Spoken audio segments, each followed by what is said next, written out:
Hey there. Welcome to Mike's Collection, episode 255. I'm Mike, and the part of my collection that I'm going to be talking about today is Universal Monsters. Now, I've been a fan of the Universal Monsters for as long as I can remember. I was probably first introduced to them like characters like Dracula and Frankenstein, probably in like Scooby-Doo cartoons. That was probably my first time I saw them.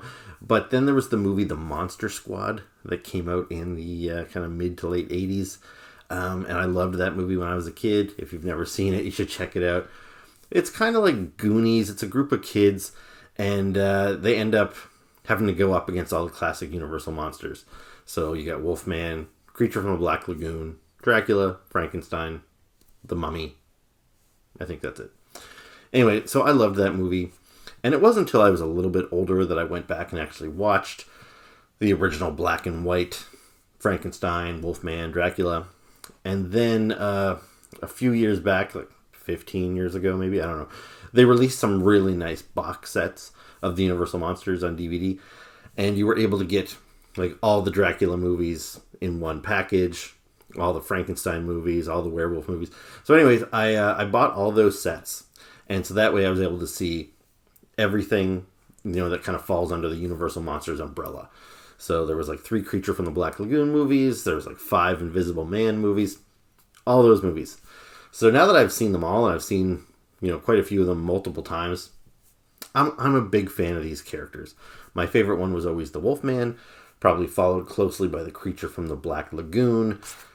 But I love all of them, really, because the Creature and the Wolfman, as cool as they look, they don't really get to talk. So when you see actors like, Boris Karloff as Frankenstein and the Mummy and Bela Lugosi as Dracula, those guys really get to emote and speak. And I love all of these guys, basically. So anyway, since I've been a fan of them for as long as I can remember, I've been a toy collector for as long as I can remember as well, I've always wanted cool toys of the Universal Monsters. I had a couple when I was a little kid. I think they were from like Remco, and they were little 5 points of articulation figures, kind of like the old Kenner Star Wars. I think there was only about 5 figures in that line. I'm not sure how many me and my brother Doug had. I'm pretty sure I remember having Dracula. I don't know if I had any more than that. Anyway, I haven't had those figures for ages. I probably broke them or lost them before I was even really into because I took good care of my childhood toys. I still have my childhood G.I. Joes and my He-Man figures and all that sort of stuff. So if I had lost this Dracula figure, it was probably like when I was 4 years old, like before I was even really into collecting and taking care of my stuff. So I just have the faintest of memories of having that Dracula figure. Anyway, over the years, there have been a few Universal Monster figures from different companies over the years. There was some like Mego-style dolls that were released, and I bought most of my favorite Universal Monsters in that format, even though the Mego doll format with the cloth clothing is not really my preferred style of figure. That seemed to be all that was available. So I bought those. And then Funko Pops came around. And I bought, a lot of the Universal Monsters as Funko Pop characters. And then reaction figures came out, and those were little 5 points of articulation figures, similar to the old Remco ones. So I bought pretty much all the characters in that style as well. And I also have some more detailed figures, like when the Wolfman movie came out in 2010, they did some detailed figures of that. I have this detailed Frankenstein figure. I can't remember what company made it, but he's about like 8 or 9 inches tall, and he's mostly sculpted plastic, but he's got a cloth shirt. I've got this Creature from the Black Lagoon, like 7-inch figure that came with a little sandy beach display base with a little girl in a bikini to put there in front of him. It was a cool set. I did a video a couple years ago that I think covered all of my Universal Monster figures at the time. So, you can go back and look at that if you want to see some of these figures I'm talking about.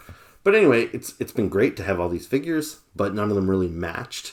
And when I do have I have a bunch of the reaction figures, and they're great. I love those things, but they don't really look like Bela Lugosi and stuff. They're kind of simplified versions of those characters. So anyway, I've always wanted, nice, detailed, like 6-inch scale figures of the Universal Monsters. And anyway, in the past like 2 years or so, there are currently 2 companies that are making the figures that I've always wanted. There's NECA, who makes 7-inch, super detailed, very film accurate, like the actors' likenesses are great. So you've got these 7-inch figures, lots of accessories, but they're kind of done in that format of any NECA figure. If you've got any NECA figures, they're Predator figures, anything like that, they've got kind of like a matte finish. They're not super posable. They can be a little brittle. You have to be a little careful with them. So they look incredible, but they feel more like display pieces than toys.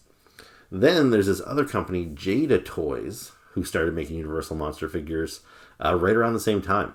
And I wasn't sure if I was going to get on board with those because I wasn't familiar with Jada. I didn't have any of their stuff. And I was kind of leaning towards buying the NECA stuff.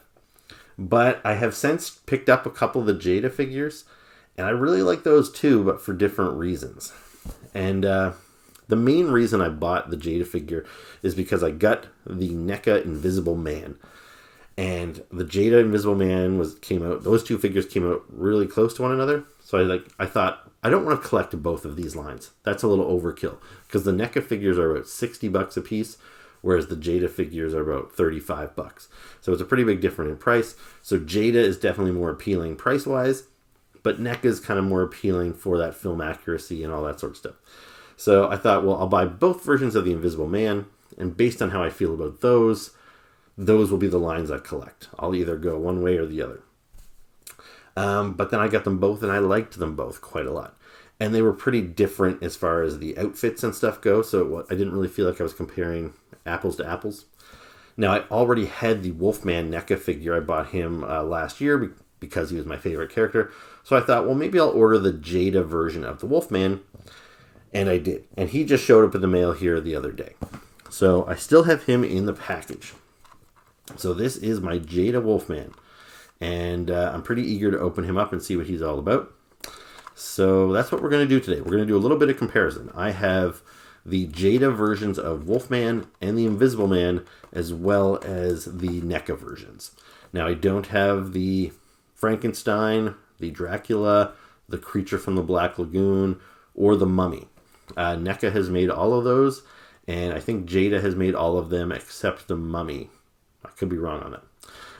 And then I imagine we're probably going to get more. We'll probably get the Bride of Frankenstein, etc., etc.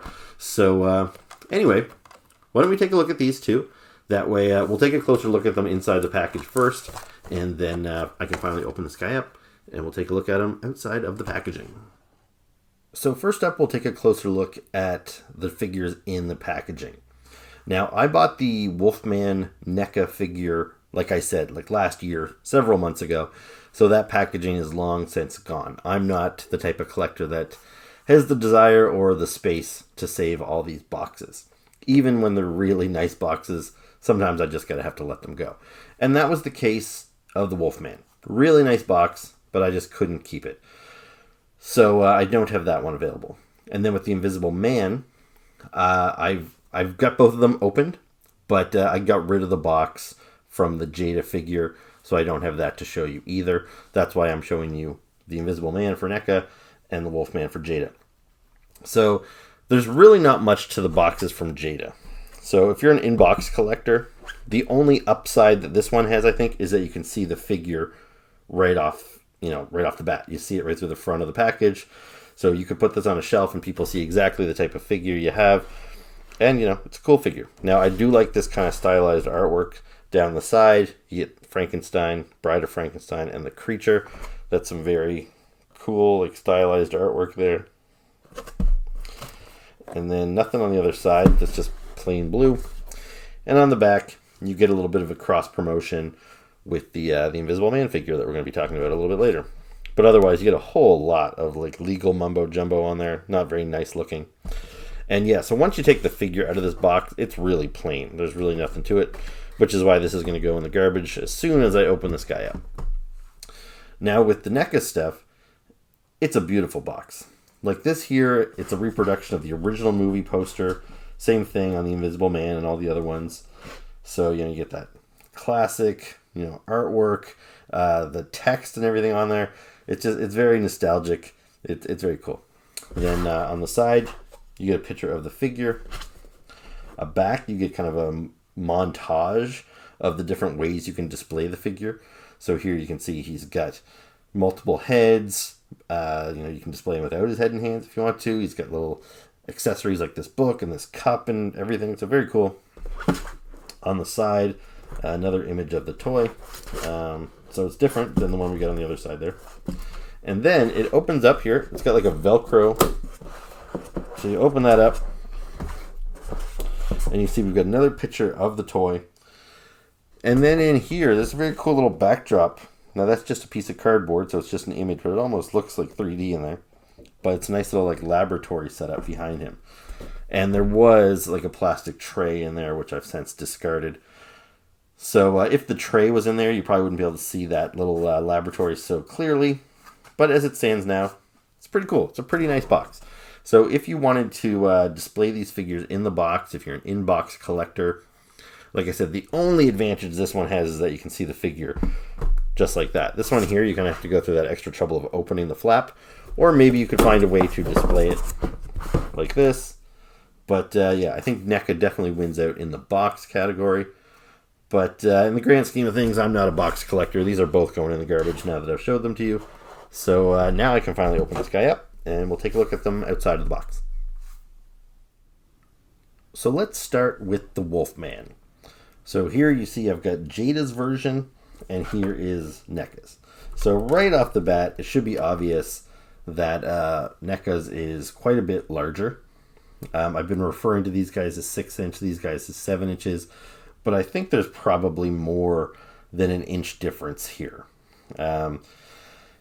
Anyway, besides the size, I think you can probably also see like the sculpted detail. So this guy here, who I've already done a full review of earlier, like that face sculpt is very well done. That's very screen accurate. When you look at the wrinkles on the shirt, there's so much sculpted detail in there for all of the buttons, for all of the wrinkles. He's got the pockets on his jeans, all these wrinkles on the pants look very believable. It's a really nice sculpt. Now for this guy, it's a decent sculpt, but I find this head looks more like a Halloween mask of the Wolfman as opposed to a screen accurate Wolfman. Like his face is much hairier, where by my memory, in the movies, it was more like this. He had all the hair kind of around his face, but for the most part, his face wasn't really covered in hair. But that's what we're seeing here. So it's not a bad sculpt. And that's the thing, if I didn't have the NECA figures at all, I would be pretty stoked about the look of this thing. Like I think it looks pretty good. But yeah, when you see it next to this figure, the inaccuracies really kind of stand out like a sore thumb. Now he's also got some nice detailing in the shirt. I actually like, I don't know if you can see that texture there. It's kind of like a diagonal line all the way through it. And you can run your finger over that and you can feel that texture. It's also got some wrinkles and pockets and buttons and the jeans as well. It's textured. It looks like kind of a little checkbox pattern all over his jeans. So that's got kind of a textured feel as well. So yeah, cool figure. Now, articulation. I mentioned earlier that the NECA figures don't move as well.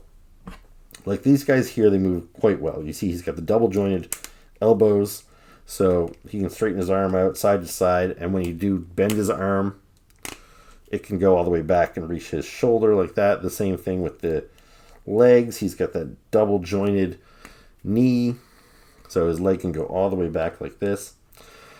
Now you do see he has pins, which has been pretty standard in the toy industry forever. But recently, a lot of toy companies like Hasbro has been getting rid of the pins, so you don't see those little circles on their toys. So it's a shame, I guess, that these guys aren't quite up to date with all the current sculpting trends and everything, but he moves really well. There's cut there. He's got the crotch of him is kind of a softer rubber, so it moves with him, so that you can get his legs up into a pretty good split. He moves at the waist. He also moves at the mid-torso. He's got a bit of an ab crunch, so forward, backward, like that. Head, full 360. He moves really good. He's very poseable. he's very much like, let's say, a Marvel Legend. So that's pretty cool. Now this guy here, he's got the single jointed elbow. So how I've got his elbow bent there, that's as good as it's going to get. So you can straighten his arm out, like so.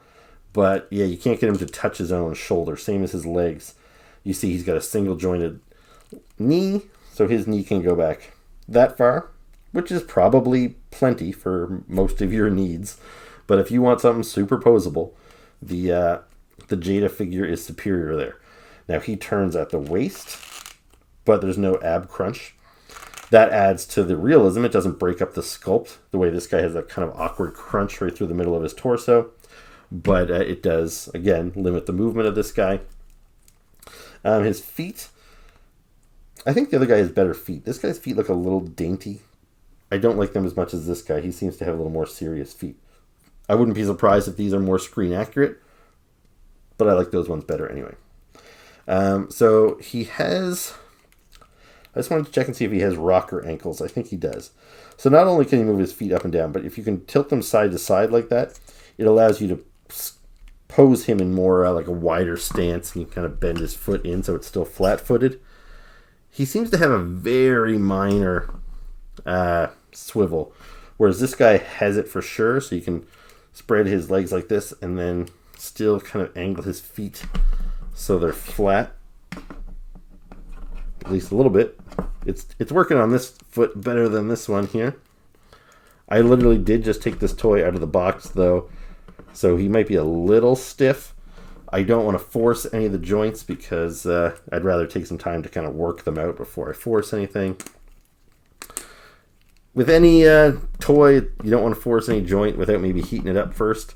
But I feel a lot more confident about moving this figure around than this one, just because of the type of plastic and my experience with NECA figures and figures of this type. The plastic is just a little bit more rigid. So I feel like, especially if these guys were to, say, tumble onto the floor off of a shelf, I feel this guy would survive. This guy could very easily break. The peg that is holding his head on might break, or the pegs that are holding his hands in. That's the kind of stuff that happens with these harder plastic type of figures. Anyway, let's look at accessories. So this guy came with a little like bear trap for him to step in with a little plastic chain on there. And it does close up, because there is a scene in the movie when he like steps in one of these things. And so yeah, that's not bad. And then NECA's version also came with a trap. I think it looks better. It's kind of got that weathered metal on it. It's got a bit of a patina.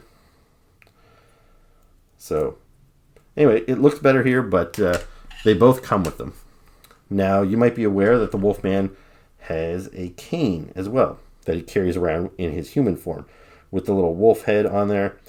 So this is the Jada version. Silver wolf on top. The sculpting's nice. He can hold that. Now, the NECA version also has it.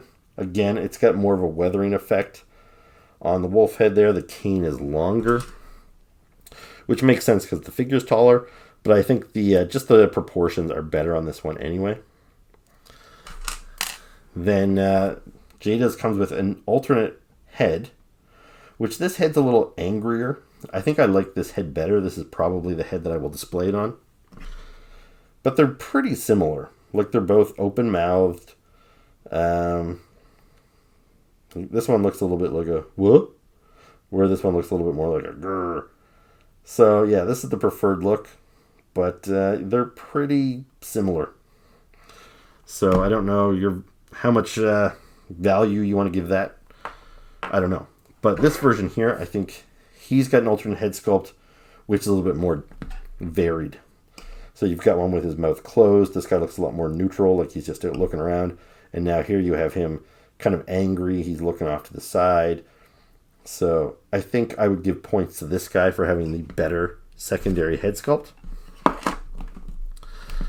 And lastly, well, I guess I should also mention, this guy comes with a display base. It's just a very small little circle that pegs into one of his feet. I think you could peg it into either one. He's got holes in both of his feet, so whichever one you want to put it on. But that goes a long way, especially for a figure that I'm worried is a little brittle and stuff. I'd be very worried that he would topple over on a shelf without having that extra support. So even though I think the display base could have been maybe a little bigger or a little bit more elaborate, maybe something that would fit both of his feet, it's still a nice little add-on to have, and this guy doesn't have one. So the last thing the Jada figure has is a couple of extra hands. So you can see here, these are more like gripping hands. So if you want him to, let's say, hold his cane, this would be the hand that you would use. It's a little tight, but there you go. So now he can hold his cane. Whereas the hands he has now, these are more like clawed hands. Like he's ready to claw your face off or something. So that's cool. Now, the NECA figure does not have an additional set of wolf hands, but this is another area where the NECA version wins out big time. So he comes with some extra human hands. I think there is 3, maybe 4 hands in total. He's got human feet. So, and they attach right there where the pants end, so you can put human feet on him. And of course, he has a human head with a pretty good likeness to Lon Chaney Jr. So, that's a big plus for me. I do kind of wish that he had additional feet with shoes on them, because if I were to display him as Lon Chaney, I would kind of like to have him, when he first rolls into town and, he's got his shoes on. The fact that you can get him with his bare feet and everything, it's kind of like mid-transformation, like he wakes up in the woods and he doesn't realize he turned into the Wolfman. So that's cool, but I think it would add a little bit more display options if he had shoes. But at least he does have the human head and the human feet, the human hands. So that's not something that you're going to get with this version here. So, which version's better? Again, it depends on what you're looking for. I think this one absolutely looks better. He's got the better accessories. But if you want an action figure you can play with, then I think this guy wins out. And it might also depend on what other toy lines you collect. Like if we bring in some other toy lines for a size comparison, I'll show you what I mean. So here are some size comparisons with some other toy lines.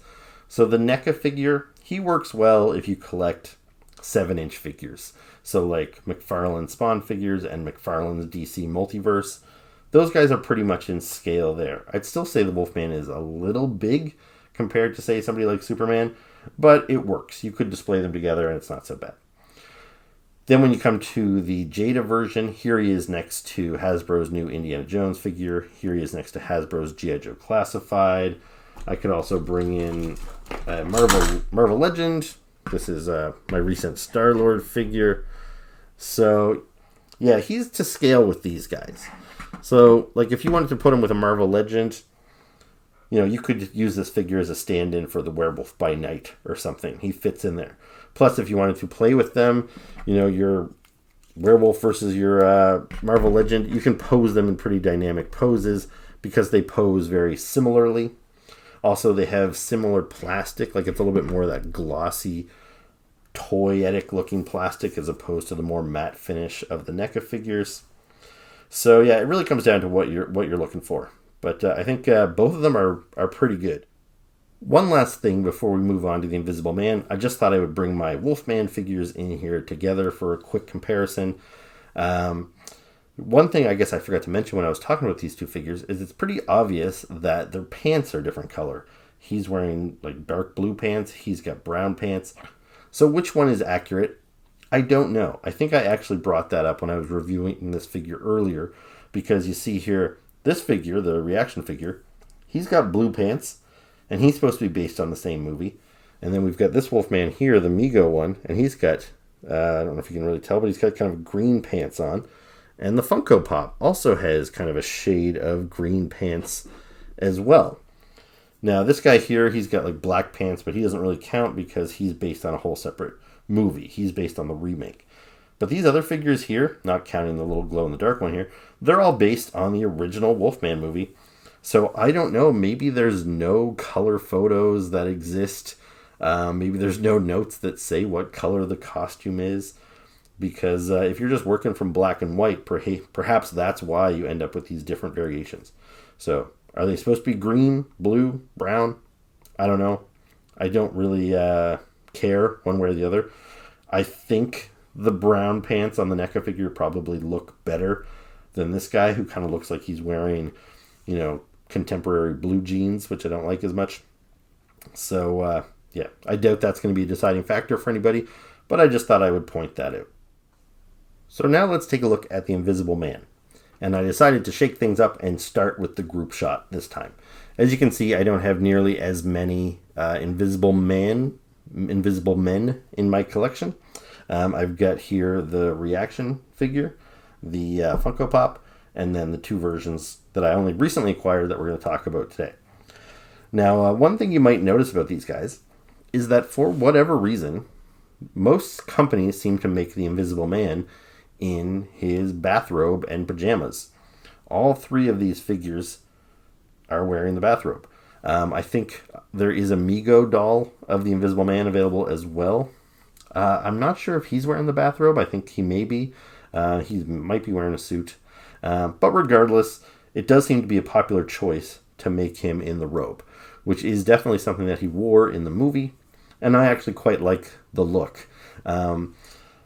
As for the color of it, it seems like the colors match up pretty good here. So everybody seems to agree that he's wearing kind of a maroon or purple robe with yellow trim, and he's got blue pajama pants. Now, this guy doesn't have any stripes on his pajama pants, but that's because he's a reaction figure. There's limited paint apps. So this is probably pretty screen accurate. This guy here, you'll notice he's got a kind of a grayscale bathrobe on, but that's because this is the black and white variant of the figure, because of course the film was in black and white. So anyway, these are all great little figures, and you will notice all the versions in the robe, they all have a consistent look. His head is entirely wrapped in bandages, and then he's just got kind of his little sunglasses on over top of the bandages. So kind of interesting to note. So I do appreciate that NECA did something a little different here, because we don't often get the Invisible Man in this outfit. Now, I do like this outfit, but I'll be honest, I do kind of prefer, at least as far as the head sculpt goes, I like the head with the full face bandaged up. I think he just looks a little cooler, where this one here looks a little goofier, maybe even a little freakier, because he's got that fake nose on, and he's got the hair patches kind of poking through the bandages. Again, it is accurate to those scenes of the movie, so both of these work. But as far as my preferred look, I think I do like, at least from the neck up, this version. But it's hard to say. I am glad, though, that this was something different, and I don't just end up with 4 Invisible Man in his bathrobe. So I won't go through all the articulation again, but this guy, again, you can see he's got double jointed elbows. His robe here, it's got these slits in it in multiple spots, and it's soft rubber, so you can lift it up very easily, and it doesn't hinder the movement. So if you want him to do splits and stuff, it's still able to do that. Some figures that have skirt pieces like this, they have very limited movement because the skirt's in the way, but that is not the case here. So you can see he's got the double jointed knees and everything, so he can kick his own butt just as well as the Wolfman can. Arms, good range of movement on the head. He doesn't have that ab crunch through the middle of his torso, so I think it's a little bit of a cleaner looking sculpt than the Wolfman was. He does still turn at the waist. And the whole robe is kind of a soft rubber, so not just this bit here, but his torso feels kind of odd. It's got kind of a weird soft rubbery feel to it. And it's probably, I don't know if you can see how it moves, but yeah, he's got like this, there's like another plastic underneath there. Like this isn't the base body. It's like a rubber overlay. So I don't know, it feels interesting. It allows for a good range of movement. He might actually have the ab crunch underneath there. I'm not sure. But it looks good, although I do sometimes worry with that kind of rubbery plastic if it might deteriorate over time. I guess I'll report back in 20 years if it's all rotted away. This guy here, like the Wolfman, similar movement. So the single jointed elbows, so his arms can bend that much. His knees, that much. So again, very, very similar.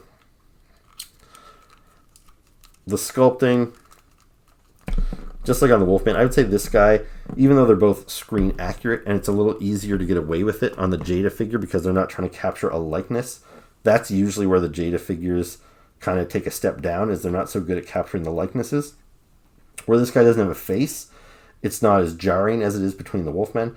But I still think detail-wise, like all the sculpting in his jacket, that nice wash over the jacket to bring out the detail. Like this guy is just the more screen accurate, the more realistic looking version of the Invisible Man. Now let's take a look at their accessories.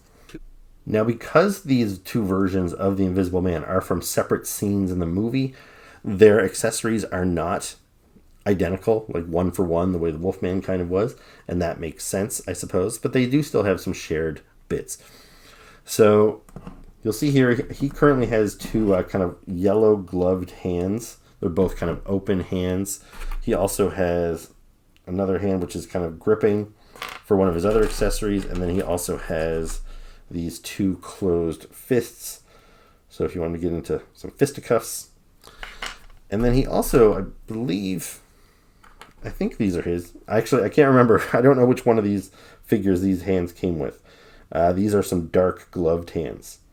I think they're his, but they've got a softer rubberiness to them that makes me think maybe they belong to the Jada toy. But regardless, so there's an extra set of gloved hands. This guy here does have a few extra set of hands too, so he's got kind of a closed fist and kind of a palm, flat palmed hand there. He's also got two gripping hands here. He's got another set, which we'll come back to. Both of them have a book. So this guy's got like a science book full of figures and stuff. It's open. It doesn't close or anything. So that's the accessory. So he can kind of hold it with his like open palmed hands if you want him reading his book. Whereas this guy here, he has a closed book, which doesn't open. There's no title, so you don't know what kind of book it is. But they both have their science books. This guy has got a little beaker for his science experiments. So that goes with this guy. This guy also has a little, I guess it could either be a smoothie, but I think that's supposed to be another experiment there with a little stir stick in there. So you can see the liquid, so that's kind of cool. So he's got that. Now, he's got some weird pieces that I don't really know what to do with. It almost seems a little excessive. So he has this loose, kind of floppy toupee. Now, I don't have the movie memorized, but I think there's a scene, like his head is invisible. He doesn't have a head. So he puts this hair on to kind of give the illusion that he's a real guy. And I think there's a scene when, they go into his room and realize that he was wearing a wig because his hair is laying there. So, I guess that's cool that they gave you the loose wig, but that seems like a little extra. Now, same as he wears this fake nose and these goggles to obscure his identity. I think he tells the people in the hotel that he's staying in that his face was burned in an accident or something. So he still wants to present himself as a normal person. So he comes with not one, not two, but 3 extra noses. Whoops. And I don't know what I'm supposed to do with these things. Like it seems like overkill because I don't see any difference in them. And maybe it's because they know I will probably lose 1 or 2 of these, so they gave you 3. In which case, I guess I appreciate that. But maybe there's supposed to be some difference between them that I don't recognize. And then he also has another set of goggles. So that set of goggles is attached to that head permanently, but he does have some other heads, and you can use these goggles on those. So let's take a look at that. He has this head, which you can see is all hollowed out. And if you want, you can then put the goggles either over his eyes or on his forehead. They've got a little bit of give to them. They're kind of rubbery. I'm not going to wrestle with it too much here on camera. I don't want to risk breaking them. But I'm sure you could probably finesse them so he could wear them up on his forehead like that, or fit them right down over the eyes. So that's kind of a cool look. It recreates the invisibility factor there. And then he's also got this one, which is kind of a cross between the current head he's got there with the fake nose attached and the hair, and then he's got the invisible jawline. And that looks pretty cool to create an Invisible Man effect. If we pop his head off, like so. And pop this one back on. And then you get that effect. So it's as if somebody walked in on him before he had fully wrapped his head, because he does have to take his bandages off in order to like eat and drink. So that's pretty cool. I think it does a pretty good job of capturing the invisibility look. Now this guy, he's got some really cool stuff. First off, he's got a fedora, which I really like the fedora. It's just a simple black plastic, but it fits on him really good, and it really completes the look. So that's really cool. I like that a lot. Now, the other set of hands that he has that I mentioned, these two hands are stuck together. So it's all one piece. But it's very cool in that you can kind of recreate, again, kind of give the illusion of that you're seeing his invisibility in play. So let me just get that hand off there. Plug this one in. And then, of course, you have to remove this hand for it to work properly. And then you've got, say, this effect where he's pulling his glove off of his invisible hand. And, like, that's pretty cool. Yeah, that works. And then another thing he does that's very cool is, which hand do I need? I think I need this hand. I'm going to plop this head off. It's got an alternate head.